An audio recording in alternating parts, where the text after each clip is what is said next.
Welcome to the True Joy Revolution. I'm your host, Katerina Kormas, confidence, clarity, and mindset coach for new and aspiring entrepreneurs. This podcast is for women ready to leave 9 to 5 behind and become the CEO of their own life and business.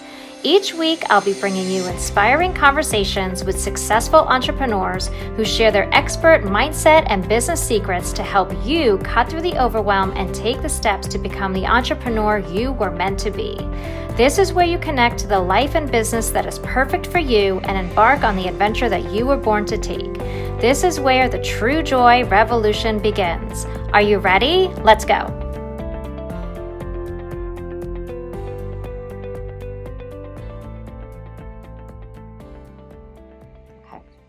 All right. Hi, y'all. Welcome to the True Joy Revolution podcast. I am so excited to introduce you to my coach, mindset guru, Kate Crocco. She is a therapist in the Hudson Valley area, and she's a mindset coach to women around the world. She is phenomenal. She has a great podcast. Go check it out. It's called Thinking Like a Boss, and she's coming out with her first book, Thinking Like a Boss. It comes out in February.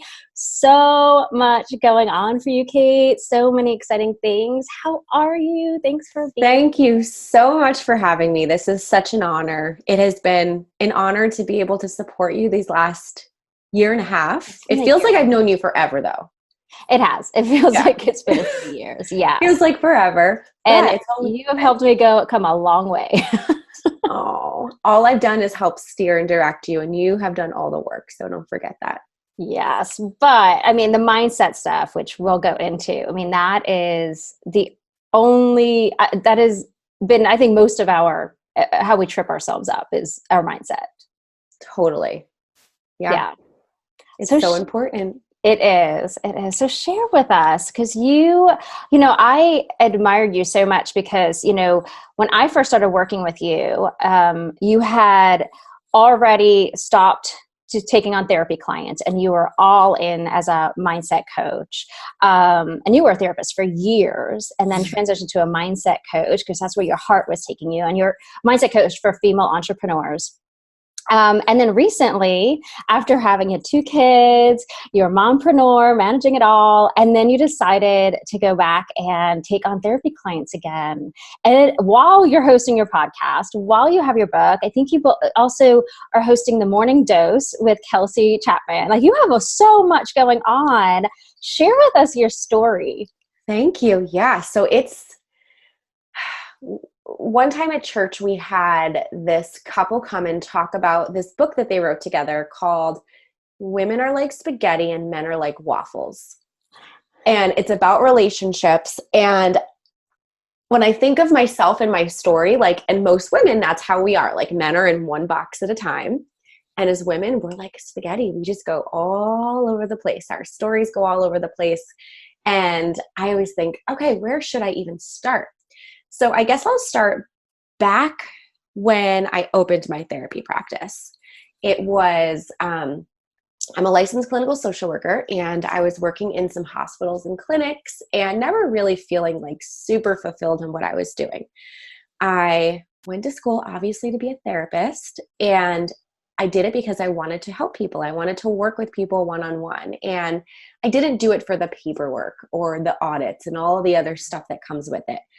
And what I found was working in hospitals and clinics, that's pretty much all that you do. About 90% of your work is documentation. And as you know me, I'm too ADHD to sit at a computer all day and document, and too disorganized to keep paperwork in order. It's just not me. And I remember people saying, oh my gosh, your binders and your documents are all a mess. And I was like, yeah, this is just not for me. I just want to help people. That's all I want to do. So a bunch of different events happen. And I feel like this is what happens with everything in life, is that we have this idea of what we really want to do in the future. And it feels really scary. It feels really far away. And then all of these little series of events happen that start to plant these seeds and put these things back into our minds and think, okay, maybe I can get to that place sooner than I think. And a bunch of those different events happened. And I won't get into them all right now, but those little events started to build my confidence and make me believe that, maybe I can start a business on my own. Maybe I can just give it a shot. Like, what happens if I fail? Like, I can just close it. And my whole thing was, I'm not going to tell anyone. I'm just going to like launch this little business and maybe tell like my close family and friends, but like, I'm not going to tell my coworkers or anyone. And let's just see where it goes. And I remember hitting publish on the website. Oh, it was scary. It was really, really scary. And having the office that I was subletting, I found an office space that I was subletting every Saturday because my work was 9 to 5 every Monday through Friday. And I said, all right, let's just see what happens. And I got my first call. And I remember charging, I think it was like $20 for my first session. Wow. Something so low.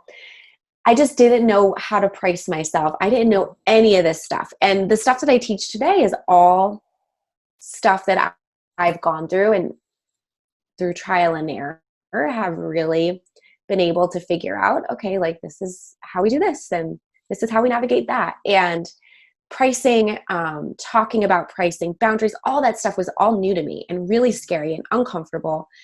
And I remember like being on the phone with new therapy, potential therapy clients, and even just thinking to myself, like, this person is not a good fit for me at all. But I don't know how to tell them. I don't know how to say, like, I don't think I can help you. And I would just take people on. And then they would say like, oh, I can't pay 100. I can pay 20 or 30. And I would say, okay, sure. So like, I bet looking at me today, like it's hard for you to imagine me behaving like that. Yeah, no boundaries. No boundaries at all. And this is why I'm so passionate about boundaries today. It's because I was someone who was a people pleaser and someone who really let people walk all over me, really was okay with overstepping my own boundaries. And today, like, that's not me at all. Boundaries are what really build, are like, they're the foundation of a good relationship. Whether it's with your friends, your family, your clients, your bosses, whatever it is, boundaries are the foundation of a relationship. And again, I had this like little hobby, which was my practice, and didn't really tell anyone about it. And little by little, I just started to work on my confidence and do a lot of practicing because I know that the only way to learn something is to do it over and over and over again. So I'd put myself in these uncomfortable situations and have these conversations. And it started to get a little bit easier. And I launched my business in September of 2014. I had that one $20 client who was not a fit at all. And then October, I think I had 2 clients. But by November, I really started to strengthen my confidence. I really started to work on my mindset, which I had no idea was even a word back then. Yeah, wasn't a thing. No, not at all. And by the middle of November, I was able to actually fill my practice. So I had 12 clients, and I would see them on Saturdays from 7 a.m. to 7 p.m. back to back, like no breaks at all. And I was like, I'm just hustling. Like, I want to get out of my 9 to 5 so bad. And at that point, I was so afraid to tell people. I was like, I had this secret and it felt so uncomfortable and so just awkward, like those like 8th grade teenage years.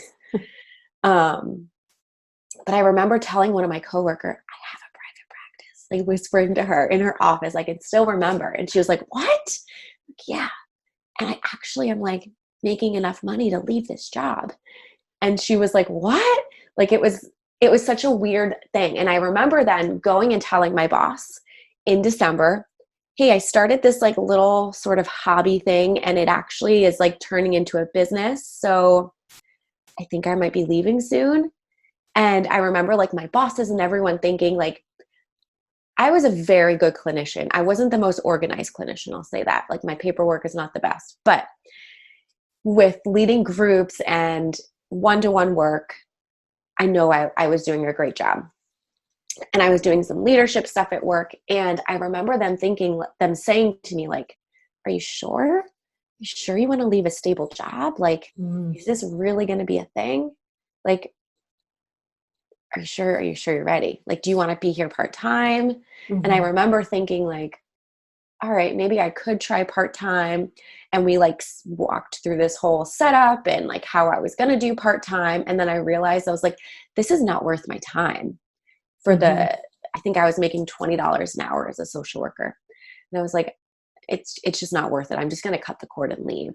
Mhm. And again, I launched my business September of 2014. And by December, I think it was December. This is actually really cool now that I'm thinking of it. December 16th, it was my dad's birthday, was the day that I handed in my resignation letter. Wow. And then it was January 17th, my mom's birthday, that I said bye. And that was my last day. Wow. I'm kind of curious. Do you think because you didn't tell anybody ahead of time and had, because, I'm sure your bosses had their own fears coming at them, like, you sure you want to leave something stable? I just kind of curious if you would have told people if their beliefs would have infiltrated and made it harder for you to grow your business. Totally. I think so. Yeah. I, I really do. I thought they would have like, again, like those little seeds that we plant. I think those little seeds would have been seeds of fear. Hmm. And I think it would have swayed me. So I'm so glad that I didn't tell anyone. I mean, obviously Yeah. my husband knew and like my close family knew, but I'm really glad that I didn't say anything. I hear that a lot though, where people say, don't tell people what you're doing and then just show them. And I I can love see that. because you do when your friends and your family are like, oh, sure. You do it like, oh, you want to please them. You want them to support you. And if they're not, maybe they're right. Then you start second guessing. But if you just go do it silently and then all of a sudden, ta-da, you allow your own mindset to take, the front seat and guide you. Yeah. Yeah, that's Yeah. really true. So that's really cool. So in 3 months, you were built. You were done. Yeah. And I think like people, it looks so hard, and it is hard, I will say that. But I think that especially when you have a job that maybe you're not, I think it's harder when you have like a six-figure salary and you're leaving Hmm. that for this other new business. But for me, I was making, I think like around like 20 something dollars an hour. So Yeah. it wasn't a lot that I had to come up with in order to match that salary. Yeah. Yeah. Yeah. So then you had your practice. Yeah. So that was like 2015. You were Yeah. fully in practice. And was that in Hudson Valley? Yeah. That was Yeah. actually, I started in Beacon, New York. Okay. Yeah. Okay. Oh, all right. So you had your practice. Then what happened? So I joined something called B School. Oh, Marie And Forleo's B School. Yep. yes, Maria's my girl.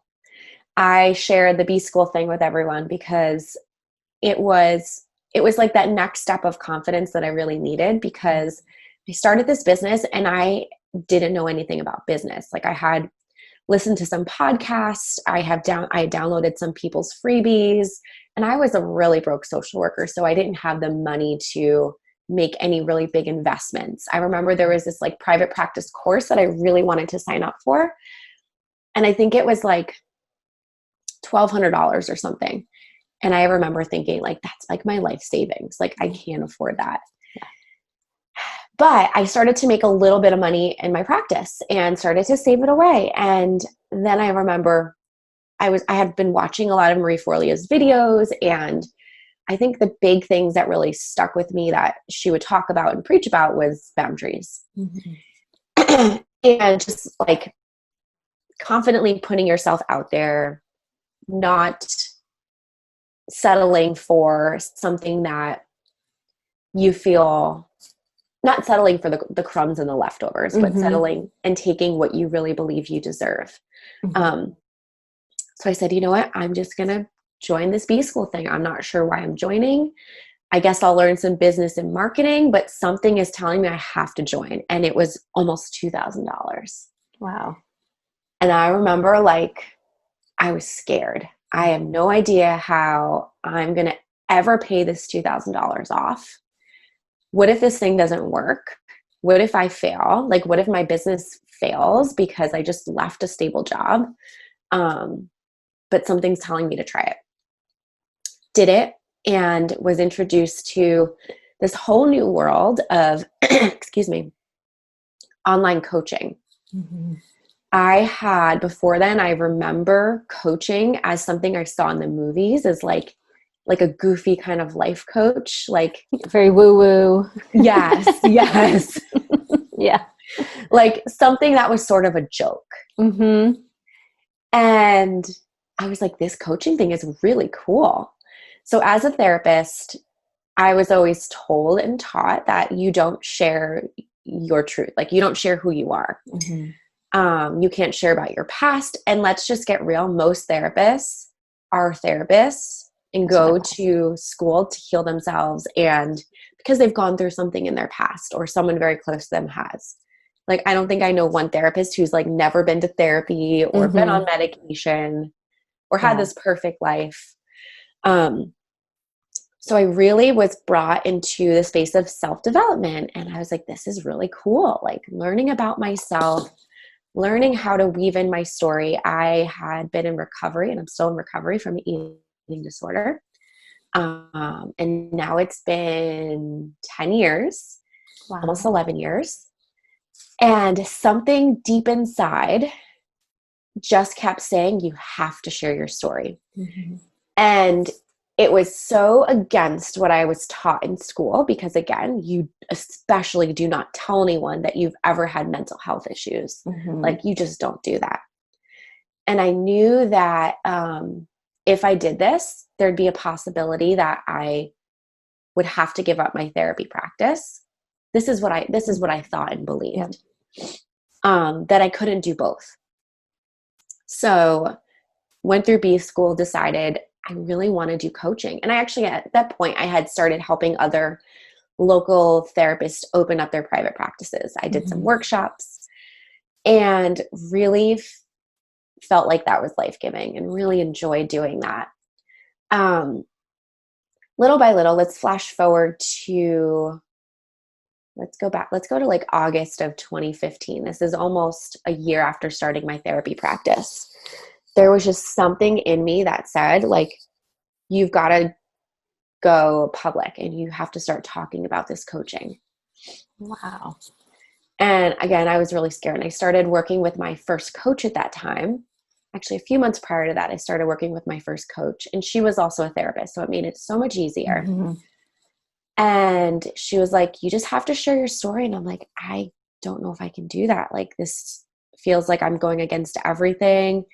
And she was like, share about like how you've, how your relationship with God and how that's helped you heal from your eating disorder. And now you want to help other people heal from whatever it is that they're going through and help them with their confidence. And I was like, I especially can't do that. Like, I'm a really bad therapist if I talk about my personal life. So I decided to just go all out with the coaching. And I kept it really separate because I was so afraid. Mm-hmm.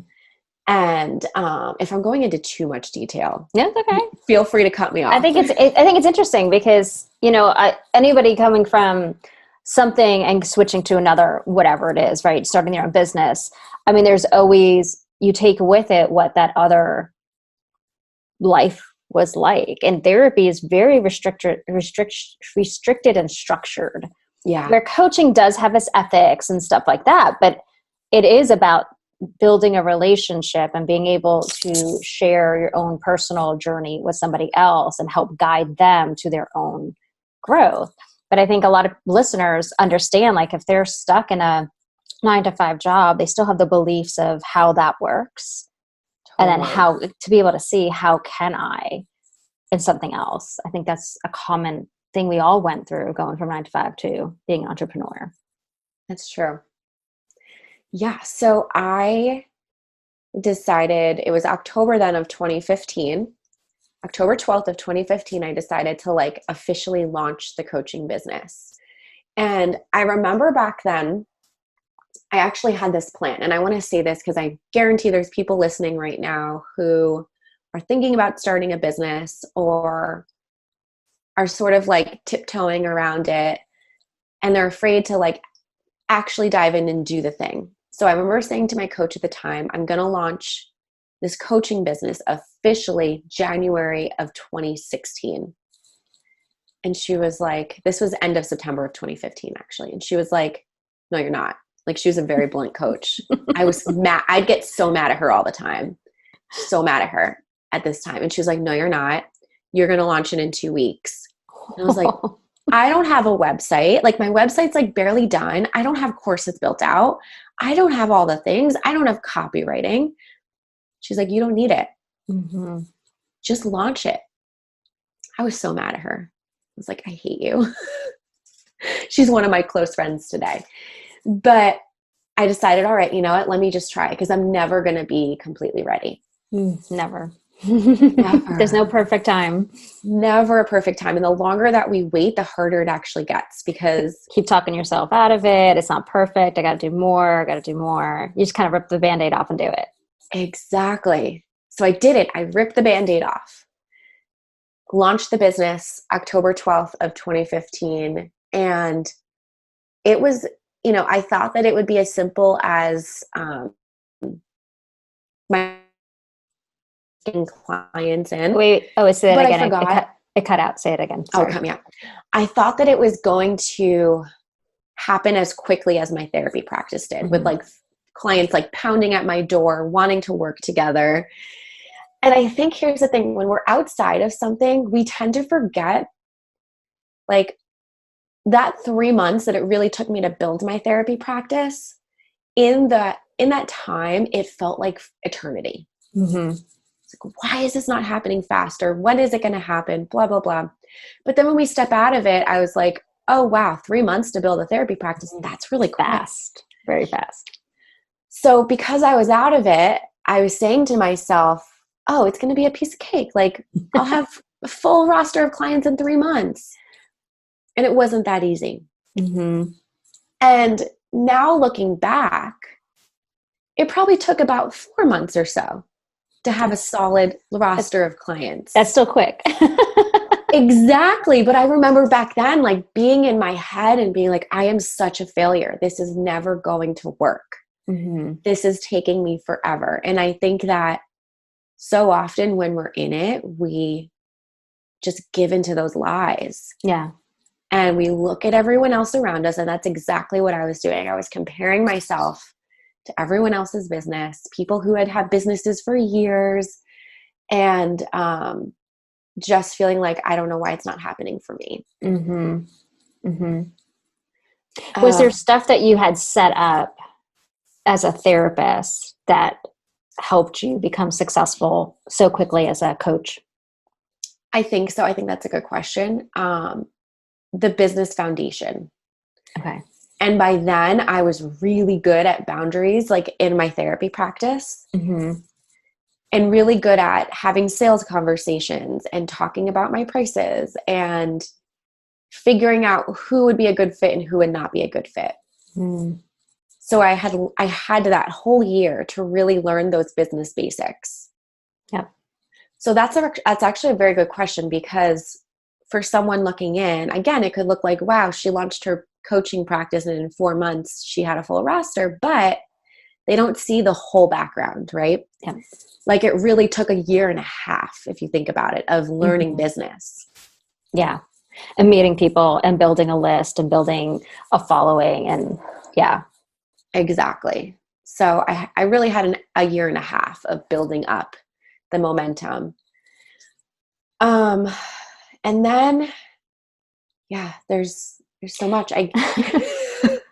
Well, it's just interesting, like how you learned so much about yourself going from your 9 to 5 to being a therapist, and how much easier it was to start a coaching business afterwards. Not easy, but the transition was easy because you had already done a lot of mindset work ahead of time. Totally. And how once it's only hard until it's done, right? So you already did the hard, you figured it out, and then it's like cookie cutter it to the next business and build that, and have all the pieces.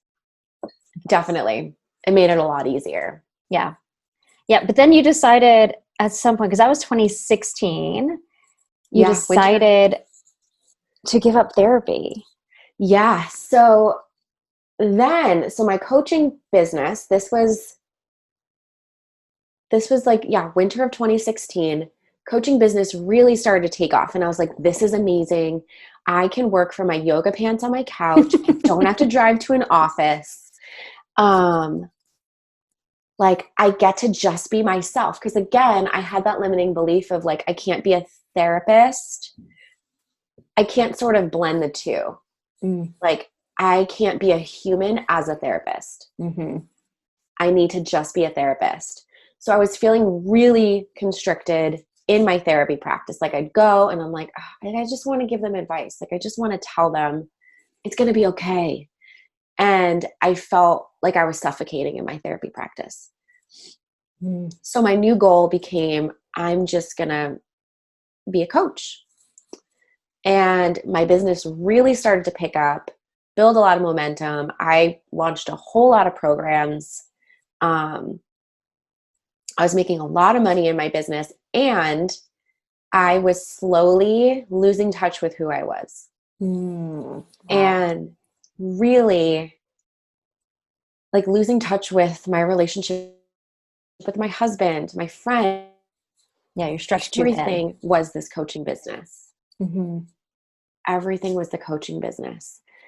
And I remember a friend saying to me, like, Kate, you can't live like this anymore. And this was actually fast forward to summer of 2016.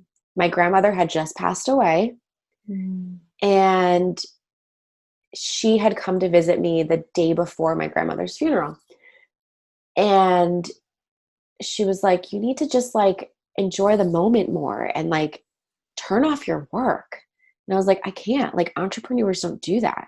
Like if I want to be successful, I have to hustle all the time. Like I can't turn off. And she's The like, number Kate, one belief of an entrepreneur. right? And I'm going to say right now, like, these are all lies. Like, this is not true. But I just preface this. I just need to do one more thing. I just need to do one. I got to get this done. Has to be now.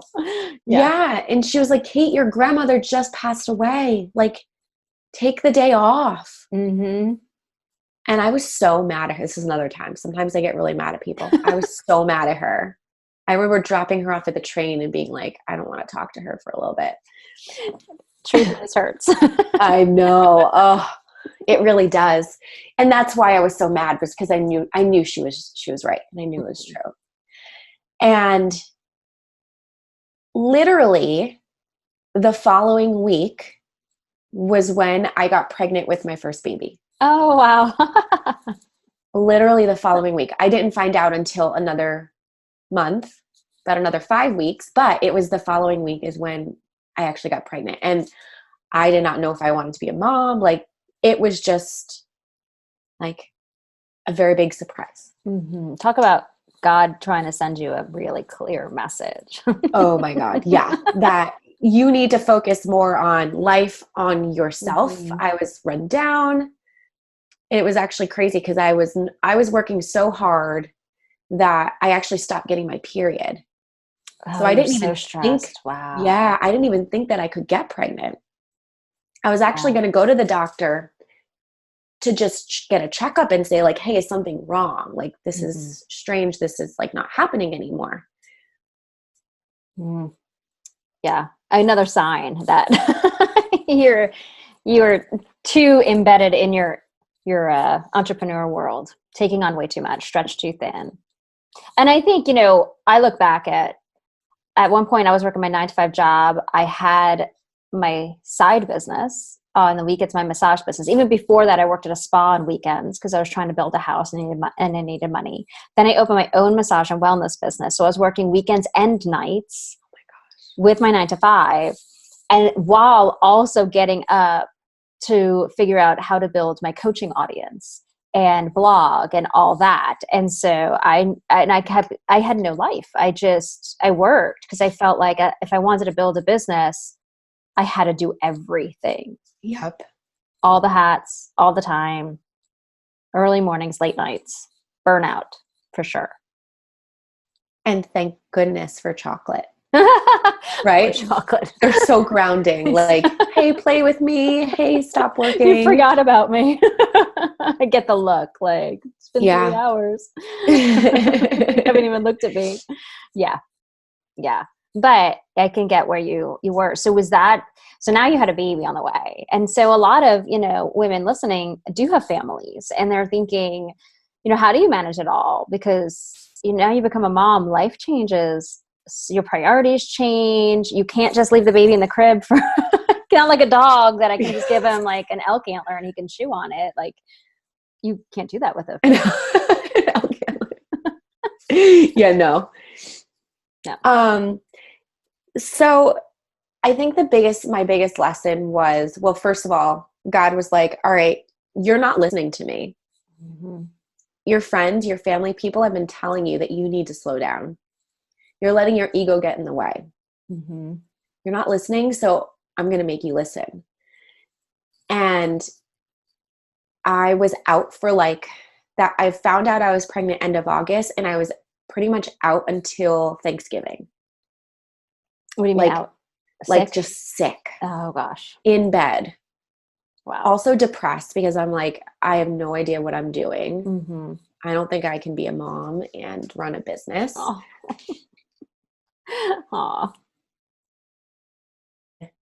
Oh, you froze. And There you go. somehow my business still survived. Oh, are you there? Yeah, it says internet connection is unstable. Can you see me? I can see you. Okay.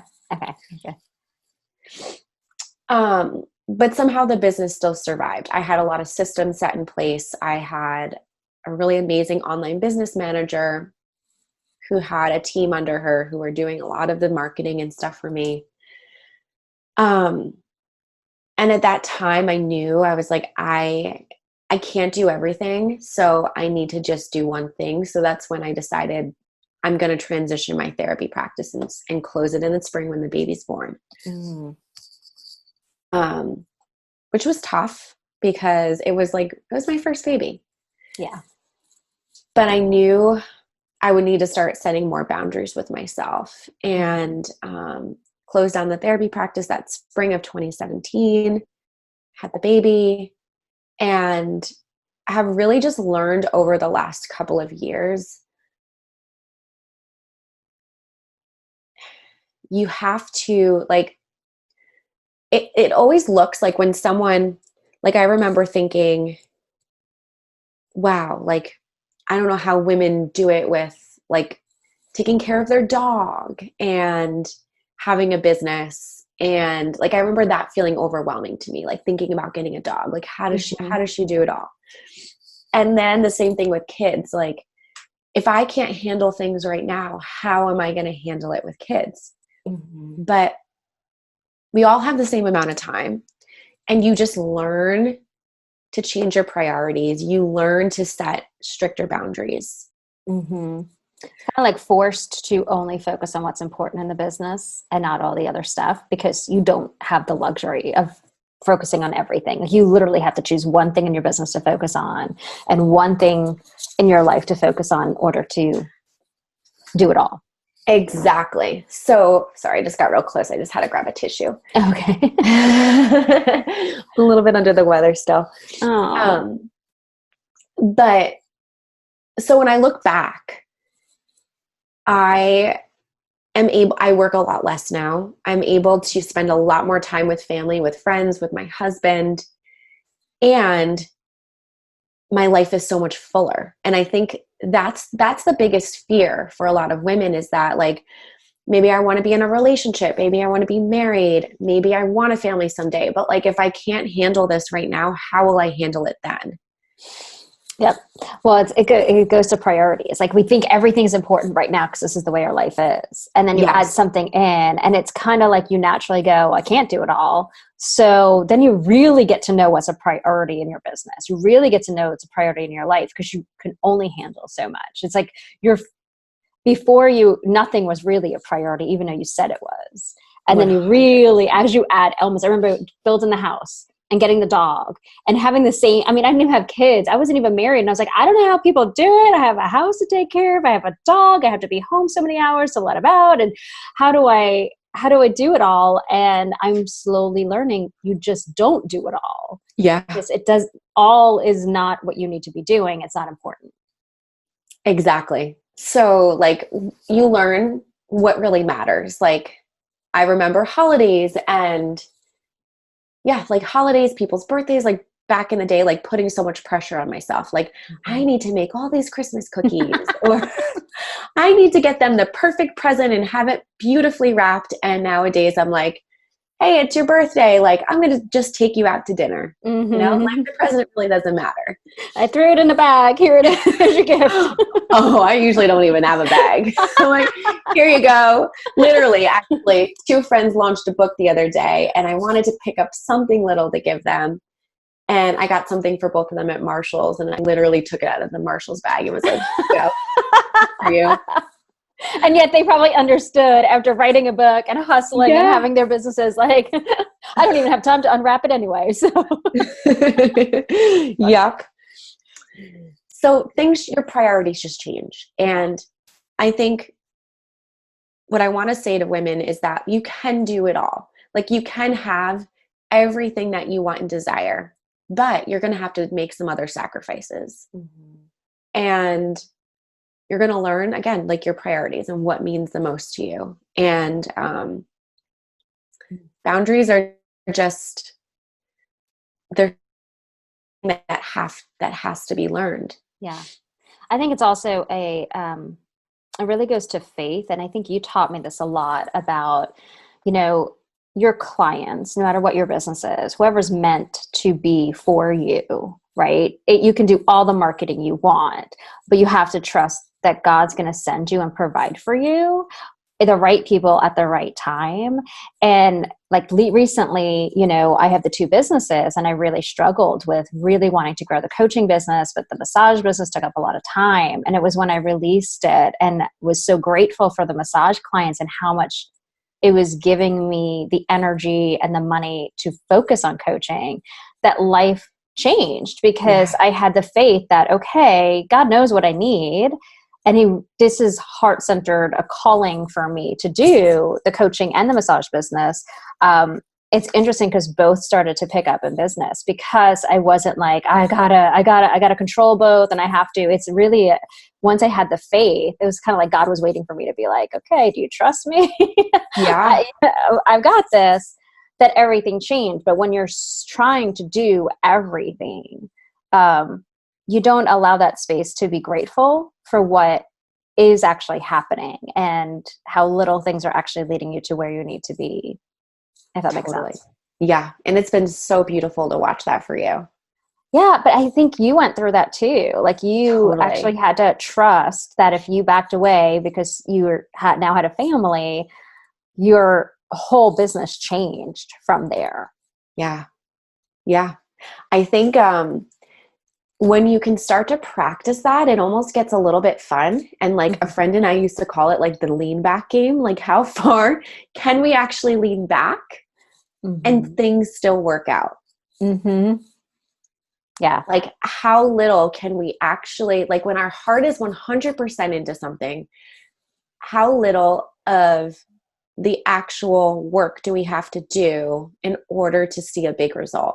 And it's funny because we actually planned a retreat together. This is before we were even working together. But this was 2 years ago. And we were like, we just have this on our heart. We have to sell this retreat. We have to be with these women. We just feel like we have so much to share. And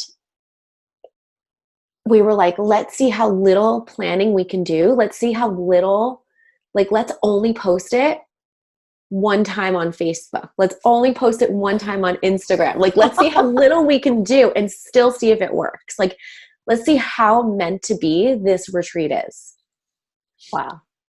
And we actually never send it to our email list. Wow. Isn't that crazy? We only posted it on Facebook and like once on Instagram, and that was it. Wow. Wow. And it was successful? It was successful. We completely filled it. But then there's other times in my life, in my business, where I've been like, I have to have this program. I have to fill this program. I'm going to do X, Y, and Z to make sure it's super successful. And then it flops. Mm-hmm. Mm-hmm. So it's about really getting in tune with what means the most to you, what you really feel is on your heart, and just really trusting that if that is for you, it's Mm-hmm. going to find you. Yeah. The leading And from the heart is such the power of it. We tend to think from our minds, right? We tend to think, I need to do all the things. But really, when you just put your heart into the people that are following you and your potential audience and your passion projects and your programs, that just sells itself. It puts the energy out there. Oh, yeah. Yeah. And people feel it. Mm-hmm. I don't know if you've ever noticed, like when people are launching things and you can just tell there's so much scarcity behind it. Mm-hmm. Like maybe Yeah. the language that they're using, and yeah. Yeah. There's no like, I want to do, there's no excitement that they're letting Yeah. off around it. Yeah. And how many of my programs have failed because I was like, I need the money, or I need it to work. I need whatever. And then once I back off and I say, no, I just want to help people. And these are the 3 ways I want to help people. And that's it. That's when it resonated with people. Yeah. Yeah. Yeah. And now you're back being a therapist. And it's interesting because you were talking about it. And you had mentioned how, how you couldn't be yourself as a therapist, right? You couldn't show who you are. And then you left and became a coach. And all I kept thinking was, it's like you had something unfinished. Like, it's like you need to now reconcile Oh, both together. It's like, you know what I mean? Like there was like a separation the first time. And now it's like you're proving to yourself that you can mesh the two together. And you even have it both on one website, which I noticed. I know. You're so right. Thank you so much for pointing that out. But I love how you said, like, I left something unfinished and Mm-hmm. now I'm confident enough to go pick it up again and to Yeah. say, like, I can be a really good therapist and a really good coach, and I don't have to be one or the other. Mm-hmm. And I can actually be a human as a therapist too. You can. You absolutely can. Yeah. Yeah. I think therapy has a very big fear behind it, which is ironic, right? Therapy. But there is a lot of fear. You don't want people to know your personal life because what if they stalk you or whatever. But I think in your niche, for who you help, is you help the overwhelmed female entrepreneur, the mompreneur, deal with the stress and the overwhelm. I mean, they need to relate to you as a therapist. Yeah, They need to know that you've been through it and you can help them. that's so true. So how do you feel about now? You have so many different worlds, like you kind of have the life you dreamed of. Yeah, I think that it's so easy. Like we have these big goals for ourselves and we think like, oh, once I get there, then I'll have it all figured out. Then my life will be so easy. I just remember thinking like, oh, once I do this, like I won't have to clean my house anymore. I'll like have, I don't know, be able to go on all these like big fancy vacations or X, Y, and Z. And I think that it's about being really grateful with where you are right now. Mm-hmm. Because most likely when you hit those other goals, like your life is really not going to change. Like it's not going to be that different. No. No. And I think that's also the beautiful thing is that like we can move ahead in all these places and our life doesn't have to be different. Because I think that's what holds a lot of people back from success is that like, and that's actually what held me back is that like, okay, once my business really takes off, I'm not going to have enough time for X, Y, and Z. So I'm not going to allow it to take off because I'm not ready for that. Mm-hmm. I won't be able to handle it all. And I think so many people go through that. Isn't that what you just wrote to me the other day? How I was struggling with up leveling. Kept saying, I don't have time. I don't have time. And you called me on it right away. You're struggling with up leveling. Things are growing. And I was afraid I wasn't going to have time to do it all.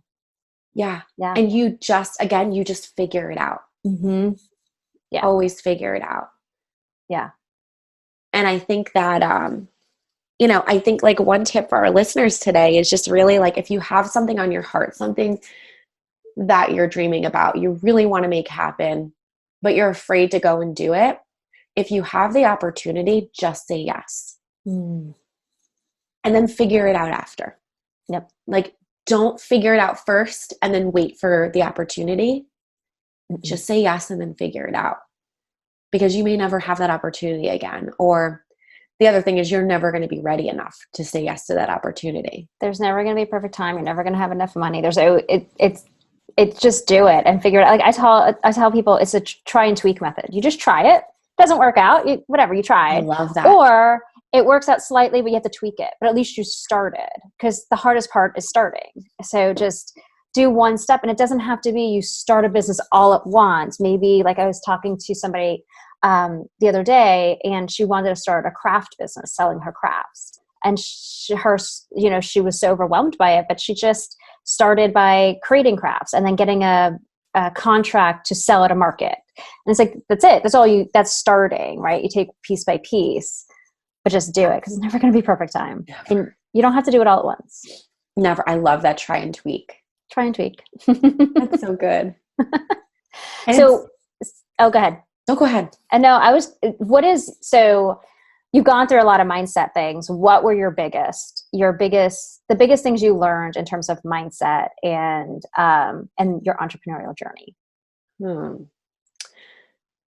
I guess the big thing is, like, you're never going to be ready. You're never going to be ready. There's never going to be the perfect time. You're never going to have enough time.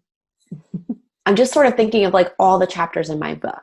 Like, no one's ever going to care about your business as much as you do. Mm-hmm. So stop worrying about their opinion, your friends and family. Stop waiting to feel validated by them, because most likely they're never really going to understand, and that's okay.